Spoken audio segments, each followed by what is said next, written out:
Entonces, ahora por favor confírmenme que están viendo otra presentación que dice listado 2, problema 5. Sí se ve. Ya, perfecto. Entonces, de primero vamos a repasar un poquito el principio de superposición para los procesos. En fondo es lo que ya tocamos un poquito con estas llamadas al central telefónica. Voy a buscar un poquito de agua porque me duele la garganta.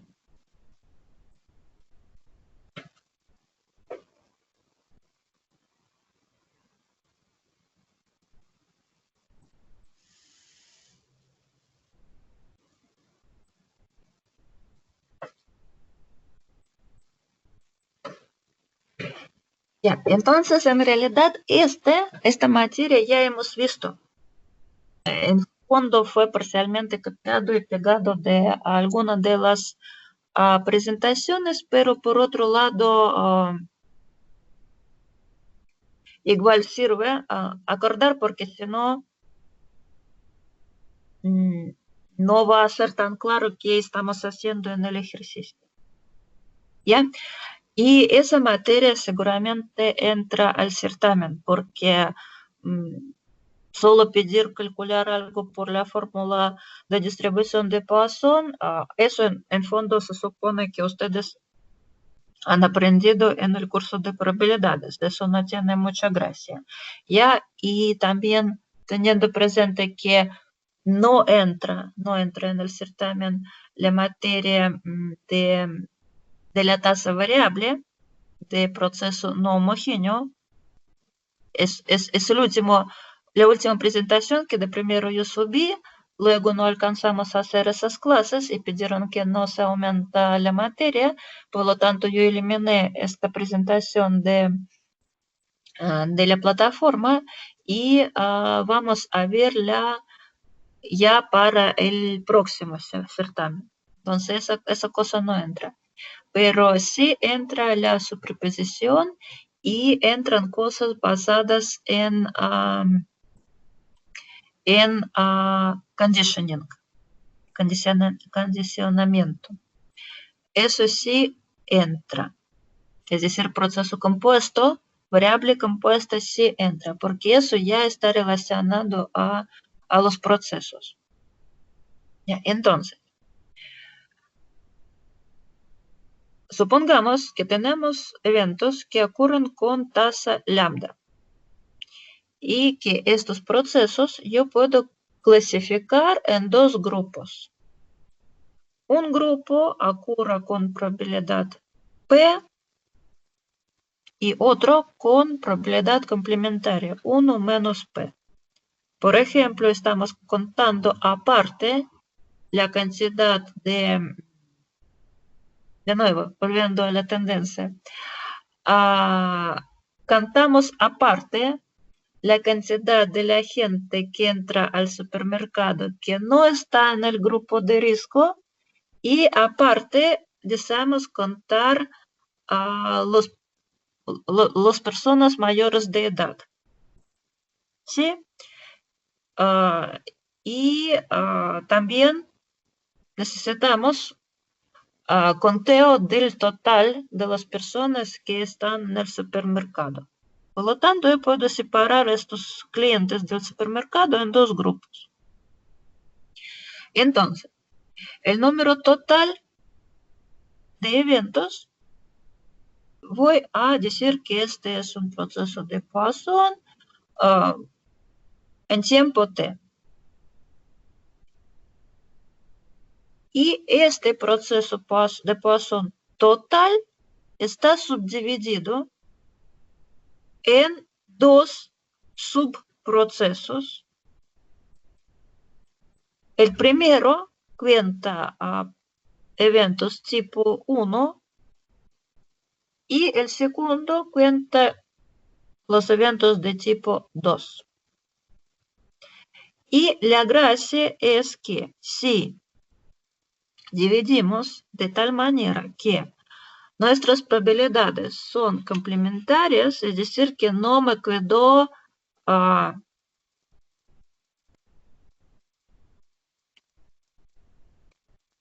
le voy a dar ejemplo de mal conteo. Supongamos que contamos personas que entran al supermercado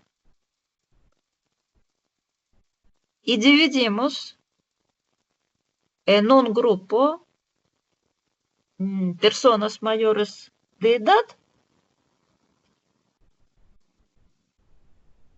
y en otro grupo dejemos adultos que no están en el grupo de riesgo.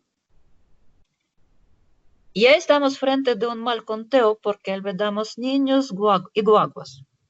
¿Sí? Por lo tanto, la persona que está en supermercado con alguna probabilidad es un adulto que no está en un grupo de riesgo, con alguna probabilidad es un adulto mayor o otro tipo de persona que está en grupo de riesgo, pero también con alguna probabilidad es una guagua. En este caso, si yo solo considero adultos y personas de grupo de riesgo, yo cuento mal. Y en este caso, lo que estoy planteando acá no va a funcionar porque la tasa, porque si yo cuento bien, es decir, que si mis eventos se dividen en dos grupos, ¿ya? En este caso, en el primer grupo, la tasa sería esa probabilidad por lambda que corresponde al proceso global de conteo. Y en el segundo grupo, yo voy a tener eventos que cuenta otro proceso ya con tasa 1 menos P, es decir, que la probabilidad complementaria por el parámetro que corresponde al proceso global. Pero si yo olvidé las guaguas, en este caso ya estoy mal, porque es decir que ustedes tienen que entender como una suma ponderada, donde P y 1 menos P son pesos que deben sumarse en 1 si estoy dividiendo un proceso global en subprocesos. Por lo tanto, si yo olvidé nuestras guaguas, en este caso se resulta que acá yo tengo un peso, otro peso, pero estos pesos no suman en 1 porque no todas las personas que están en el supermercado, en este caso, vienen contados. ¿Ya? Es decir, que en este caso yo tengo una distribución de probabilidad cuando estoy dividiendo un proceso en subprocesos. Podría ser más que 2, en realidad, cualquier número que ocurra. Cualquier número que ocurre, yo puedo tener aparte personas, sí, personas de edad guaguas y niños hasta 5 años, ya con cierta probabilidad.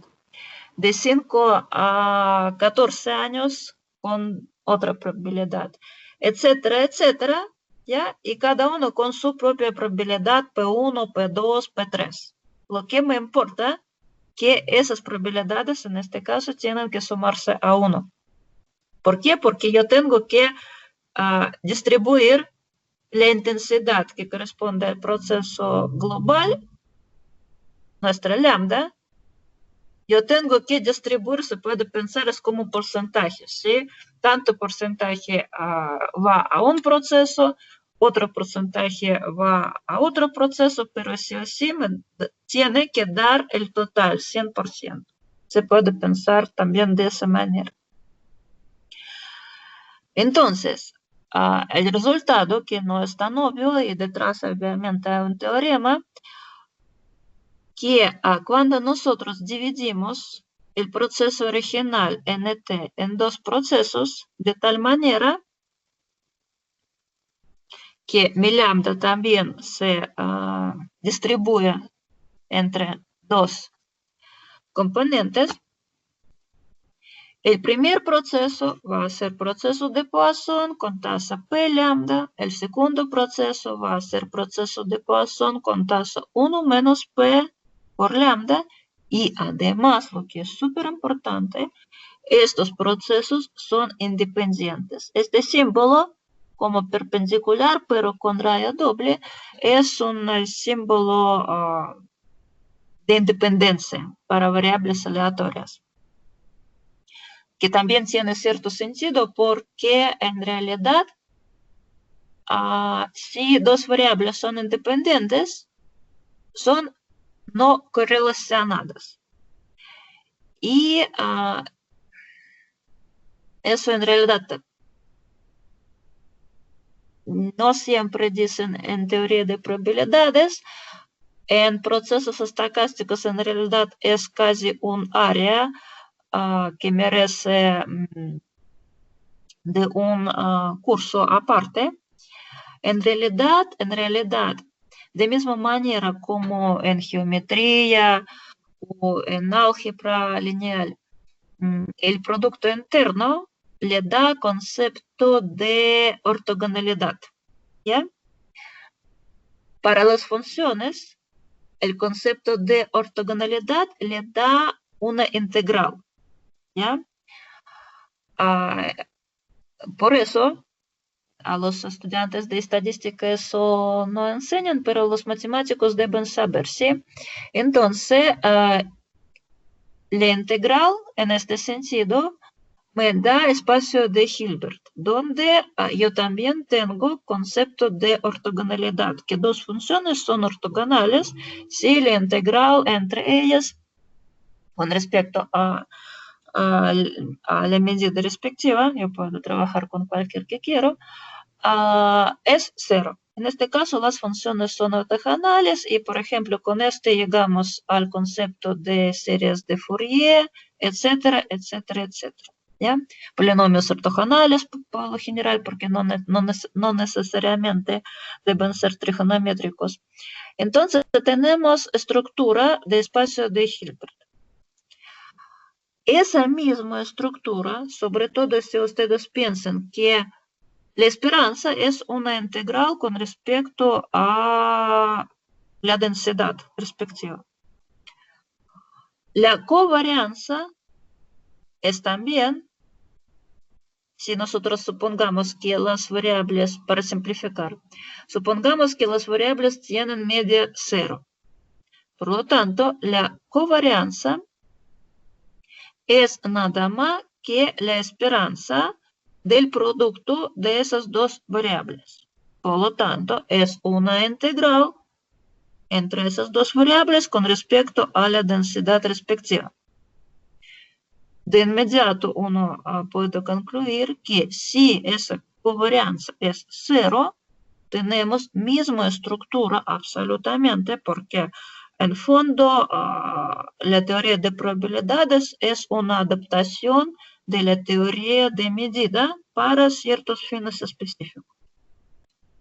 Entonces, de inmediato se entiende que tenemos misma estructura de espacio de Hilbert, pero ya para las variables aleatorias.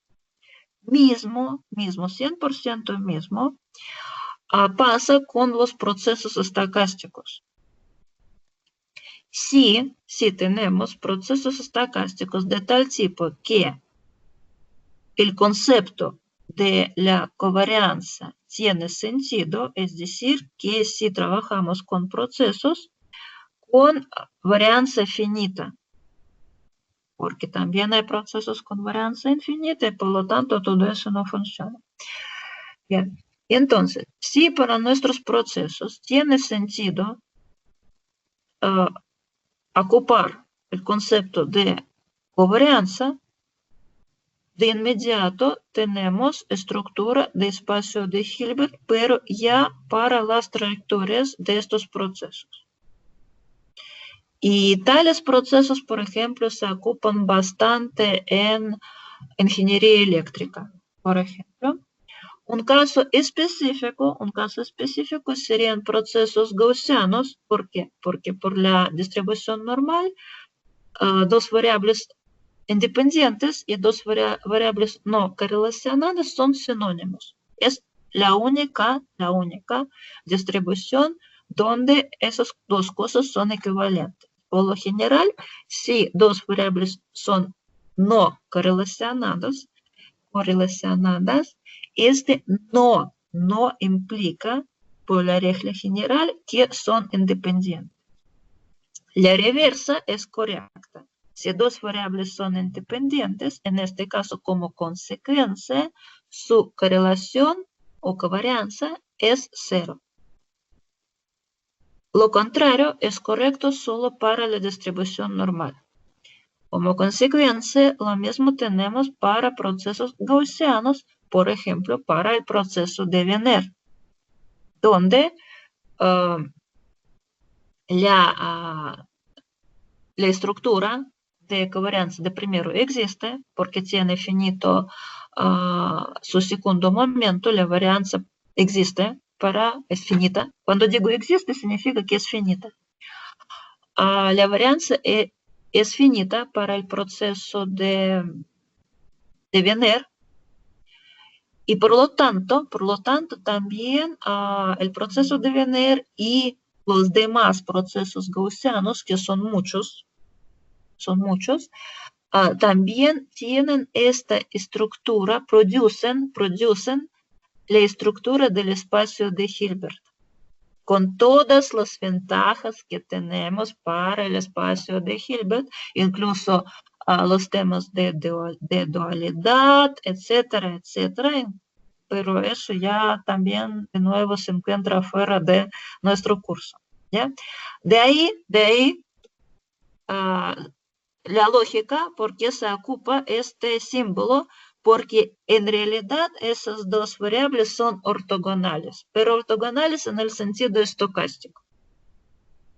Eso para que no les sorprenda tanto este símbolo. Y también a veces se ocupa palabra ortogonal cuando hablan de variables aleatorias. En este caso se tiene que entender que uno está pensando exactamente de esa estructura geométrica que induzca nuestro espacio de probabilidad, y en realidad es mismo que decir que tienen covarianza cero.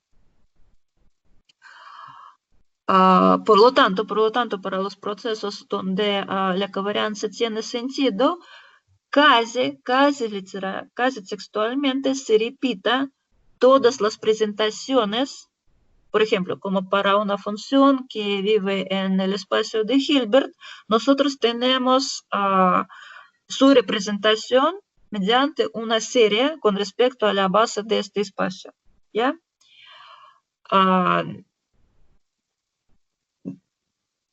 Mismo tenemos teorema de Plancherel, etc. Mismo pasa con procesos estocásticos. Cuando están están considerados de este punto de vista, cuando la estructura de covarianza existe y está bien definida, yo también puedo modelar mis procesos estocásticos ocupando toda la herramienta del espacio de Hilbert, es decir, modelamiento sería una serie. Y si yo estoy al nivel computacional, es decir, que en este caso, en lugar de una serie infinita, yo modelo mi proceso en computador ocupando cierto número de términos de esta serie, y tendré que estimar en alguna forma el residuo, el error de aproximación que me queda. Pero obviamente, como hay parte estocástica, es un poquito más complicado que un espacio de Hilbert común y corriente, que un L2 común y corriente. Pero sí, todo eso existe. Todo eso existe y funciona súper bien, es súper útil. Lamentablemente, como el primer curso de procesos estocásticos le dan cuando ustedes ya están saliendo de la carrera, por lo tanto no hay ni mínimo espacio para profundizar. Pero solo para que sepan que este existe y para que tengan, digamos, reacción correcta a las palabras. Ya, dicho todo me demoré un poquito. Entonces, volvemos a nuestro ejercicio. Entonces, acá en lugar de contador Geiger y partículas radiactivas tenemos ganchos de cortina que en fondo no cambia absolutamente nada. Eso es a lo que me voy, que la estructura matemática va a ser la misma, pero el humo lingüístico podría ser distinto. Entonces acá en lugar de partículas radiactivas tenemos ganchos de cortina. Ya, entonces, acá tenemos tres máquinas que producen de manera independiente una de otra ganchos de cortina con intensidad lambda 1, lambda 2, lambda 3. La intensidad viene dada por 10. Entonces, acá ya tenemos tres procesos de Poisson globales, tres emisores. Además, dentro cada de uno de los emisores, los ganchos de cortina pueden ser buenos o malos. Buenos con probabilidad PI, es decir que la primera máquina produce buenos o malos, es decir que el primer proceso se subdivide en dos subprocesos. El segunda máquina, que es el segundo proceso global, también se subdivide en dos procesos. Y la tercera máquina, que también se tiene que considerar como un proceso de Poisson global, también se subdivide en dos subprocesos. Lo importante es que todo es independiente entre sí. Es súper importante acá lo que yo tengo en paréntesis, que tres máquinas independientemente de otros producen esos ganchos. Entonces yo tengo tres procesos de Poisson globales independientes entre sí. Por lo tanto, yo puedo sumar y restar, o restar es un chiste, sumar estos procesos como me ocurra. Si no fueran independientes, yo no puedo hacer lo que estoy haciendo. ¿Ya? Y cada uno de ellos también se subdivide en eventos de cierto tipo. Por lo tanto, yo puedo sumar todo como quiero. Solo no tengo que equivocarse con las tasas. Entonces, luego me hagan varias preguntas. Calcule la probabilidad de que al menos NB, el subíndice B significa buenos, ganchos de cortina de buena calidad hayan sido producidos al fin del día laboral. Entonces, yo tengo tres máquinas que producen ganchos de cortina cualquieros, algunos buenos, algunos malos. Me interesa el total de los buenos. Por lo tanto, a este total de los buenos me va a influir o aportar, mejor decir aportar, los buenos ganchos de la primera máquina, los buenos ganchos de la segunda máquina y los buenos ganchos de la tercera máquina. Y estos yo voy a juntar en un proceso de Poisson que corresponde a la cantidad de los ganchos de cortina buenos. Ya, la segunda pregunta veremos luego. Entonces, partimos con esto. Entonces, de primero tenemos que, en realidad, la única parte complicada es cuidadosamente hacer la anotación. Es la única parte importante porque el resto es pura técnica, pura sustitución de números. Entonces, tenemos que definir un proceso que corresponde a la iésima máquina que opera durante tiempo t y que es un sumatorio de dos procesos hijos, digamos, de este proceso. Uno es que es el número de los buenos ganchos de esa y máquina más el número de los ganchos malos de esa misma y máquina. Estos procesos son independientes. Es 100% mismo que ya dijimos en la parte teórica, solo aparece subíndice I, que en este caso varía de 1 a 3. Es decir que máquina 1 me subdivida en dos procesos, lambda con tasas lambda 1 P1 y con tasa, acá me faltó I. En la última fórmula también lambda sub I 1 menos PI. Y lambda I 1 menos PI para cada una de las máquinas. Entonces, el total de todos los ganchos son los ganchos producidos por la primera máquina más los ganchos producidos por la segunda máquina más los ganchos producidos por la tercera máquina.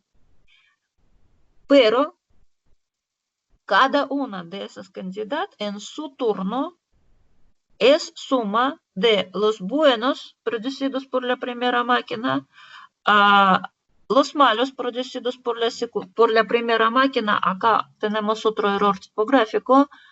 Por eso yo prefiero siempre subir los diapositivos después de la clase, porque a pesar de que los revisé no sé cuántas veces, sí o sí se encuentran algunos errores tipográficos. Acá obviamente es M,1, porque son malos de la primera. Entonces, el segundo proceso también se subdivide en dos procesos que son buenos de la segunda máquina y malos de la segunda máquina. El tercero también son buenos de la tercera más malos de la tercera máquina. Por lo tanto, si me interesa el total de los buenos, yo tengo que de cada grupo sacar contar procesos que corresponden a los buenos.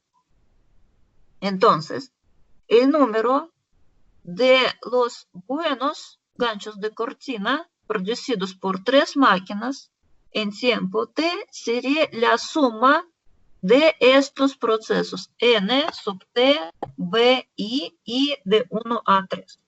Y si por casualidad me preguntan sobre los malos de la segunda calidad, en este caso el total sería el sumatorio de los procesos n sub t, m, i, donde i es de 1 a 3.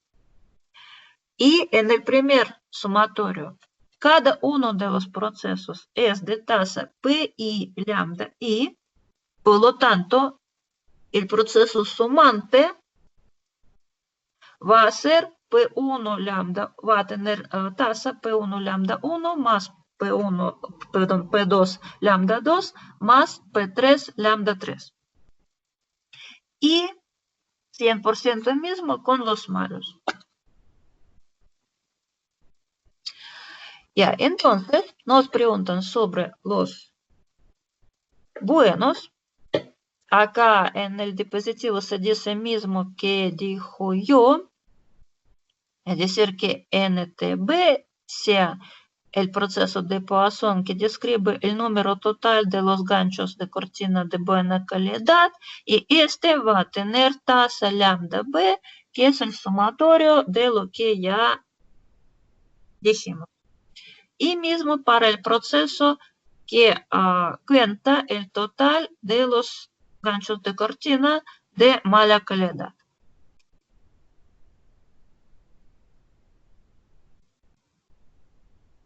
Entonces, ¿qué nos preguntaron? calcule la probabilidad de que al menos NB ganchos de cortina hayan sido producidos al fin del día laboral. Al menos NB. Al menos NB, eso significa mayor o igual, lo que me resultaría en una serie infinita. Por lo tanto, tengo que convertirse al cálculo del evento complementario. Es decir, que voy a calcular 1 menos probabilidad de que mi proceso toma valor menor que NB. Luego sustituyo la fórmula para el proceso de Poisson porque menor que NB, eso significa ninguno, es decir, 0, 1, 2, etc. hasta NB menos 1. Menos 1, ¿por qué? Porque es una desigualdad estricta y es una distribución discreta. Y luego simplemente sustituyo la tasa y sí, simplemente tengo que sustituir la tasa. Ya. Y el número promedio es la esperanza. Y si es, porque nos preguntaron sobre después de 3 días laborales, ¿cuál es el número total esperado de los ganchos de cortina de buena calidad? ¿Cuál es el número esperado de los malos? Pero la esperanza para la distribución de Poisson es mismo parámetro de esta distribución. Entonces acá en realidad ya no hay nada que calcular. Es decir, nos necesitamos la esperanza de esa variable. 3 días, por lo tanto, tiene distribución de Poisson con parámetro 3 multiplicado por lambda b. Y simplemente tengo que sustituir que es lambda b, que es el sumatorio de las tasas que corresponden a los subprocesos que cuentan a los buenos ganchos de cortina. Y mismo para los malos. Nada más. Entonces acá eso es todo. Es decir, que la única parte difícil es definir bien el proceso. Eso es la única dificultad. El resto es pura aritmética.